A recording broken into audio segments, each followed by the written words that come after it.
Welcome to Epilogue Podcast, the show where we discuss some stuff that happened on a different show ages ago which nobody really cares about anymore.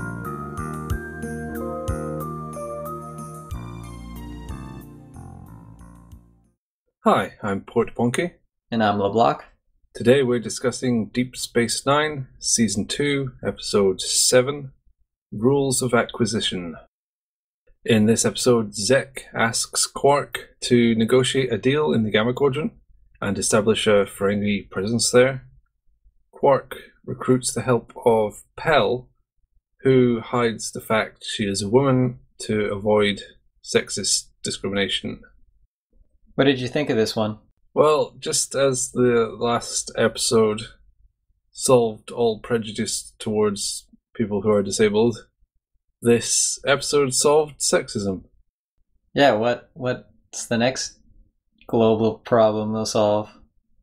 Or I guess interstellar problem. Class inequality? I guess that'll be the next episode. By the end of the season, they'll have solved everything. Okay, I shouldn't be so harsh. I think that this episode addressed sexism a lot better than the previous episode addressed its issues. It was a fun episode because the Ferengi we were marking about. I wasn't so keen on the love plotline though. Why is that? Because it felt really, really crowbarred in. Yeah, whenever a male and a female character interact, I think people feel obligated to make it a romance. It can never just be an interaction. It felt especially fake here because Pel had used her whole life to be a trading Ferengi, masquerading as a man, and then she just falls for a random guy and happily throws it all away. They're star-crossed Ferengi lovers. It seemed out of character for her. Yeah, to risk so much and devote so much to the pursuit of becoming more than just a naked, submissive plaything. Yeah. A different aspect of the Ferengi was seen here that's been hinted at before, that they're extremely misogynistic. It kind of makes you think about them differently. Yeah, it does. I wouldn't have guessed they go to these extremes, not letting them wear clothes. Well, yeah, I think they wrote that in Next Gen, and they kind of had to stick with it. Oh, okay. It's extreme, but I mean, okay, well, fair enough. It could happen that women were so oppressed, certainly in Earth history, they were extremely oppressed for ages, still are, kind of, so it's outlandish, but I guess it's plausible, or at least it helps draw a stoic analogy to Earth history without outright stating what the moral lesson is. Yeah, I'm glad they resisted that. Just a plain line of Ferengi women should not be oppressed. Well, there were some lines that were close. Pel said women are just as capable as men, but I wouldn't criticize that because it's a completely fair and true statement that a person who is discriminated against would state. Yeah, that line didn't trouble me so much. Speaking of lines, that's a wonderful transition. There were a lot of rules of acquisition stated in this up, which is fitting given the title. Yeah, I was actually having trouble noting them down, as I usually just type them in as I watch, but I got a bit muddled. There was 7 rules stated, and they also revealed how many rules there are in total. Well, 6.5. Oh yeah, that's right. They only stated half of Rule 103. Although sleep can interfere with profit, I would guess. Yeah. That seems the obvious way to end that one. So we could just run through them. 59, free advice is seldom cheap. 22, a wise man can hear a prophet in the wind. I like how that one is a little poetic. Yeah. It's also sexist because it says a wise man, so that fits. It doesn't say a wise Ferengi. Ah, yes. Also, that one's a bit rubbish because it's a bit of a tautology. If you couldn't just speculate wildly and hit the right things, then you wouldn't be wise. So it basically says a wise person is good at things. What's next? 33. It never hurts to suck up to the boss. 48. The bigger the smile, the sharper the knife. That's a good one. It reminded me of when I worked in retail, and the people who were committing fraud were usually the nicest people you would interact with. Oh, really? And yeah, it's pretty sad. It made me kind of cynical. Well, that is really a good one then. So whenever someone was overly nice, I would be more vigilant. It's immediately hit the alarm bell under the counter, get security in to beat the living life out of them. Something like that. Okay, what do I have? Number 21, never place friendship above profit. I think that's a stupid one. Because when did the Ferengis ever do that? Yeah, they wouldn't need a rule in place to remind Ferengis of that. Yeah, Quark has on multiple occasions tried to kill and or sell out Rom and vice versa. 103, sleep can interfere with something or other. Yeah, well, that's... That one's really bad. They could have phrased that different. They could have said something like the customers can only come if the door is open. There you go. That's way better. I mean, obviously, it was in the context of a bed, so it had to mention sleep, but I think the way it's... it's incomplete, but the way it starts makes it seem like it was a weak rule. The way it's phrased, it's as if you shouldn't sleep at all, which is, which is not good advice. 62, the riskier the road, the greater the profit. Well, fortune favors the bold. It's just a restatement of a Earth idiom or proverb. Yeah, the Earth one's better. Yeah, but they obviously couldn't use that. Yeah, it would take us out of it, but I prefer fortune favors the bold. Surely the risk is completely separate from the amount of profit. They're separate things. Yeah, there's no direct correlation. Just because something is risky doesn't at all mean it's going to pay off. Okay. If someone said, I'll flip this coin, heads, you die, tails, you get one bar of gold pressed latinum, that's not a good bet to take. Or roll this dice, and if it gets a 6, you get 1 bar, but otherwise you die. It's not automatically a better deal because it's riskier. But according to that roll, it is. Yeah, that's a bad one. That roll sucks. Okay, so apart from the rules, which are always interesting, even if they're not always wonderful, although a lot of them are good. The actual episode, I don't know. I didn't care for it too much. Neither did I. Especially because this is a retread of a premise.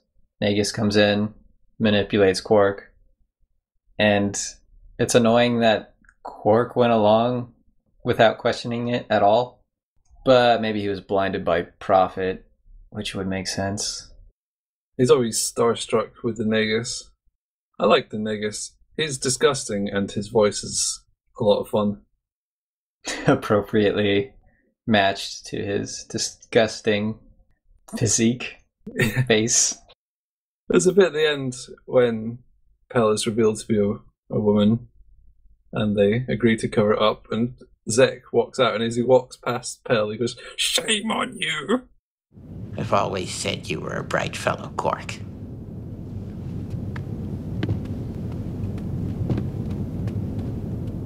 Shame on you! It made me laugh. Not because it was funny, but just the way he says it, I don't know, it tickled me. There's another thing I liked, other than the Zek's silly lines. There was one shot which I thought was actually quite cleverly put together. Oh, can I guess? Yeah, go ahead. Is it the reveal of Pel's true gender, which is out of earshot? Yes, exactly. That scene was actually really well put together. Yeah, I like that scene a lot too. The way it was played out silently with the bar noise, and it wasn't quite apparent what the conversation was because they do a few different gestures, and then he just faints. It was clever, really nicely shot. Weird because the rest of the episode was fairly just generic. Mostly. There was that one shot with Quark and Pel. She's in the background, out of the depth of field, all blurred. We have a close-up of Quark. That was kind of nice. Yeah, although they've used that same shot with Quark facing the camera and blurred figures behind him before, at least twice now. It's a good shot and it's a good way of framing things, but it's odd they keep using the same thing with Quark. I think it's because he's self-obsessed and that's a good way of demonstrating it. Yeah, in his mind, he always has the close-up. Yeah. The Dozai made what I think is probably their only appearance in the show. They're really, really angry traders. And in case you didn't put that together, they're red, as if they're angry all the time. Yeah, I figured that it looked a bit like Confederate flags. Oh, man. Yeah, I never really get why some of the aliens are super angry. It doesn't seem like they would be able to sustain a society. You can't just go around yelling at everyone you meet. It won't work. Yeah, one of them killed another one because apparently they disagreed about something. And this just said, get him out of here. So I guess murder is not that big a deal on the Dozai homeworld. Their Chamber of Commerce was very small and didn't have many people in it. I sort of mentally drew a comparison to the stock markets on Earth nowadays. They're teeming with people. I guess there's not much of a market in space. No one wants to deal with them because they're so angry. No one wants to risk being murdered, although according to the rules, they should take that risk. Yeah, because there would be fantastic profit. And actually, there kind of was, because Quark brokered the information about the Dominion. Oh no, so it's true. So we're the idiots. Well, we certainly are, because we watched this episode.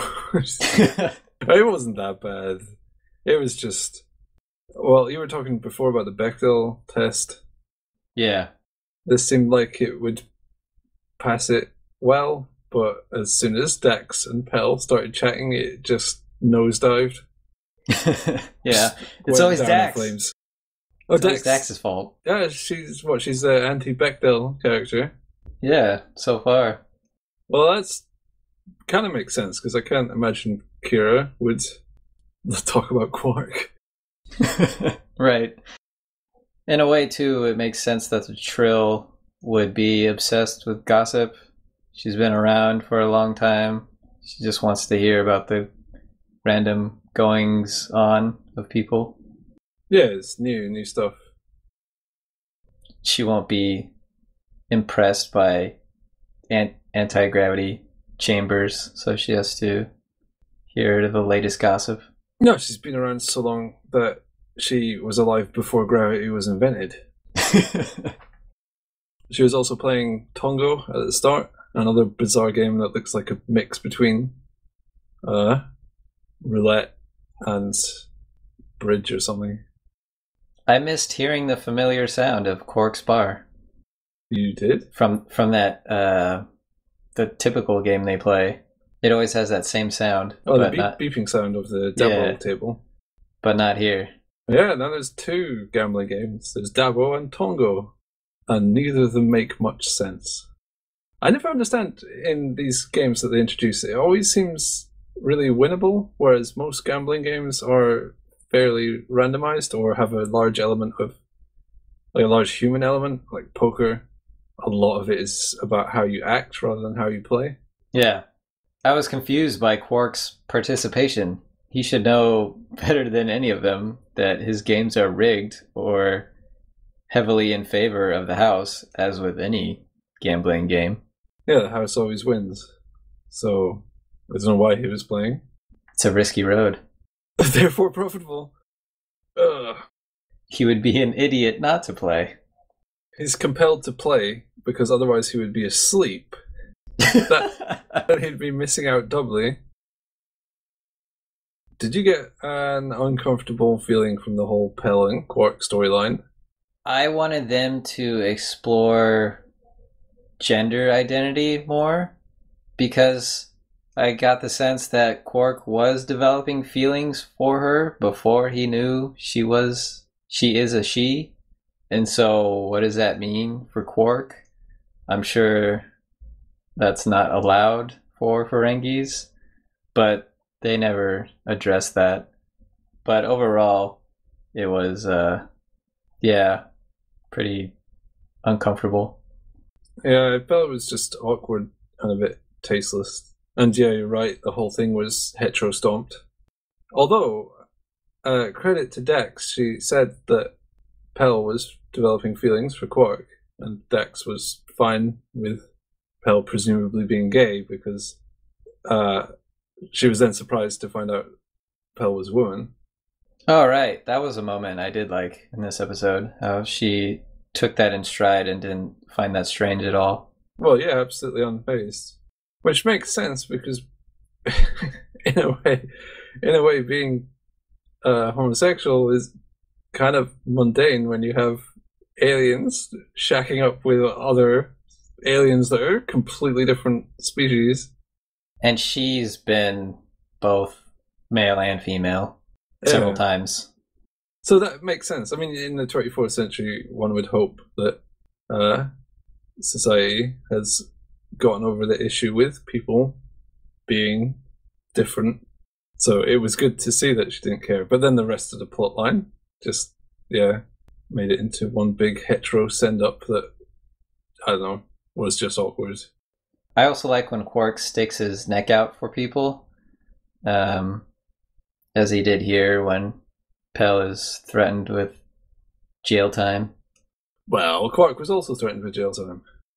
Yeah, I guess it's not entirely selfless, but it's still nice when he's not exclusively thinking of himself. Yes.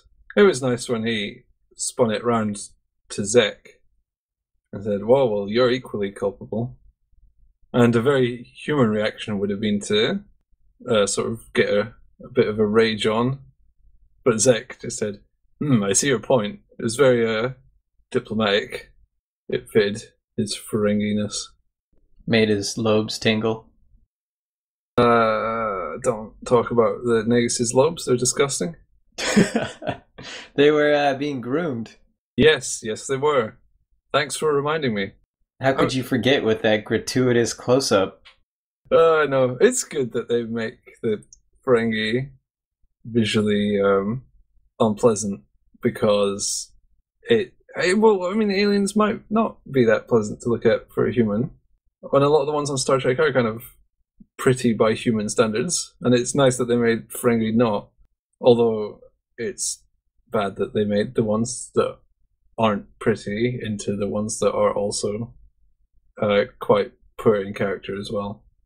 That's an unfortunate pairing, but I agree that it's cool that they have these ugly, by human standards, aliens. I like seeing the wrinkled and gross Negus. It's nice when you see differences between the ages in the aliens. A lot of times they'll just look the same, no matter what age. So that's cool that they actually have that difference there. Oh, the Negus looks like he's melted and then been desiccated. Maybe he has melted a bit. He's definitely withered with age. So do you have a quote of the show? I do. There's more to life than profit. Who said that? Dax Odo? said it Dr. to Dax. Pell. Oh, we didn't mention Odo and his Yeah, the little scene. imagining he has a brother. I liked how he was very suspicious even of whether or not he had a brother. He said, I don't. Or maybe I do, I don't know. He remains objective about every detail. And it makes sense that Odo would be staunchly loyal to his brother, not let anyone get in the way. Well, yeah, he has a bit of a thing for finding his race, it seems. So I said that with the inflection as if I was going to say something else, but that was it. Noted. I picked that quote because it's so against what Ferengis believe, and I wanted to pick a quote against this episode because this episode is just okay. Yeah, that's understandable. This episode was... there were good things about it, but overall, I'm happy to move on to the next one and leave this one behind. The rules of acquisition that were revealed were really disappointing. Yeah, just the free advice is seldom cheap and big as a smile to sharpen a knife. The rest were a bit lackluster, but they can't all be good. Well, I mean, they could all be good. That would be great if they're all good, but I'm unsurprised that they couldn't think of countless brand new proverbs, seeing as these are distilled bits of human knowledge into these little phrases that are catchy. And if you try and make new ones, it's probably not going to work because you don't have extra awesome knowledge. Just take human ones and then reword them. But they did. It didn't work. That's true. So what, you take a stitch in time saves 9 and change it to... I was trying to change it. I can't. It's not that easy. I was trying to think of something that had to do with loans and interest. A loan paid now gathers no interest. Yeah, there you go. But that's just... It's made it into a tautology again. Obviously it doesn't. That's how loans work. Rule of acquisition. Giving away your money is not profitable. That's true. I don't know. It sounds kind of risky. Okay, look. Aside from the rules of acquisition being ropey, I don't know. I think I don't have anything else to say on this one. Neither do I. So I guess my final opinion is... I second that. Okay,